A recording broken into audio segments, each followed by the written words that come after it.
Hey KU fans, welcome to Fort Worth, Texas, Skullmeyer Arena. There's a little echo down in this great big state. I hope it sounds good. I guarantee if it doesn't, we'll hear from some of you. This is Ben Smith. I'm Matt Tate, and KU wins it today 60-46 over TCU.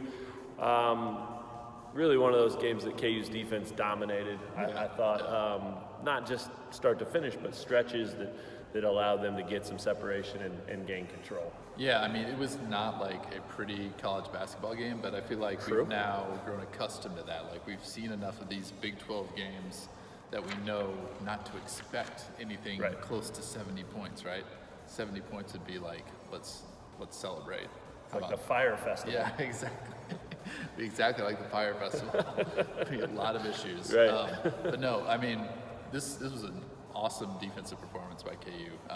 On a day that only Udoka and Dotson could score. Right. It wasn't working for anybody else. I thought it was incredible that Arcus Garrett goes scoreless. Yeah, that doesn't happen. I know he's not thought of as a scorer, but usually he just finds a way to get inside and finish with a layup and score some easy points, get to the free throw line, something. He went scoreless. Christian Brown goes scoreless, and it didn't even matter that you got almost no production from three of your starters. Ochai Agbaji had 7. It was just Udoka and Devon scoring, but KU's defense was so good, it was fine. Everything was fine. Yeah, it was. And if you think about it, I mean, you're right. I mean, you don't want to play that way. You can't win many games or consecutive games with just two guys scoring. But in a one-game sample, if you think about it, who do they want scoring?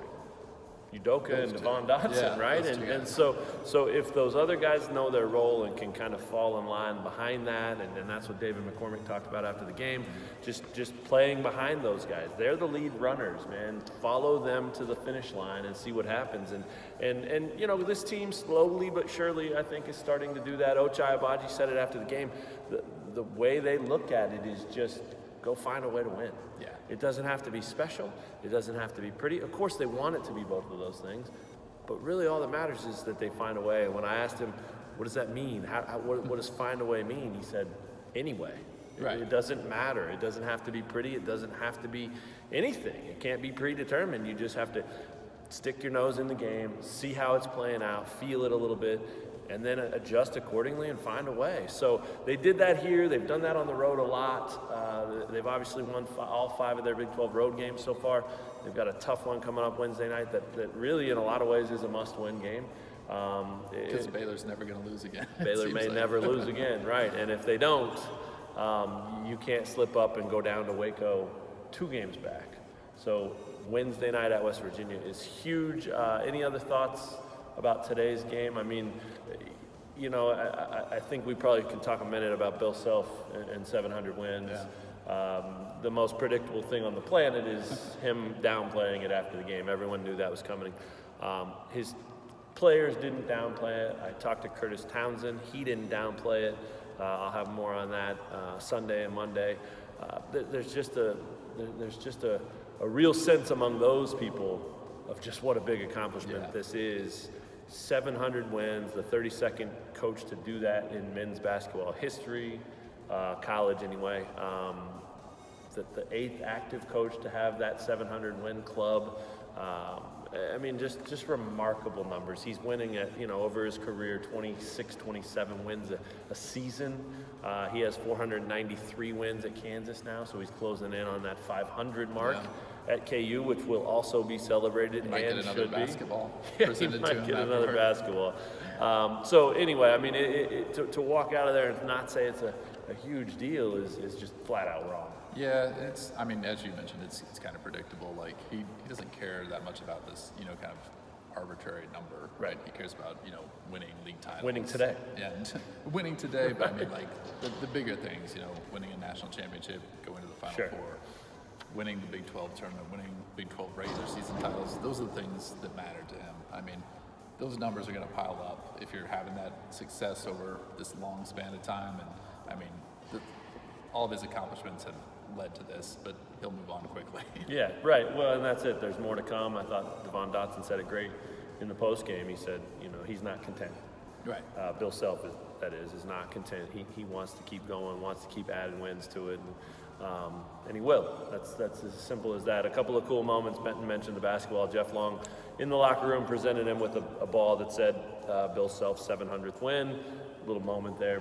The team, the players, all those guys celebrating it. And again, maybe tonight, maybe when he retires, whenever, somewhere in between there, these things are going to mean something to him, because the legacy, his place in the game, all those things are important to him. So that was a cool one that he'll remember. And then the coolest is his 2-year-old granddaughter was here from not too far away here down in Texas. And for her to be here and take pictures with him in the locker room holding that ball and stuff like that. They even recreated a photo of Fogg Allen and his granddaughter when Fogg got his 700th win many years ago.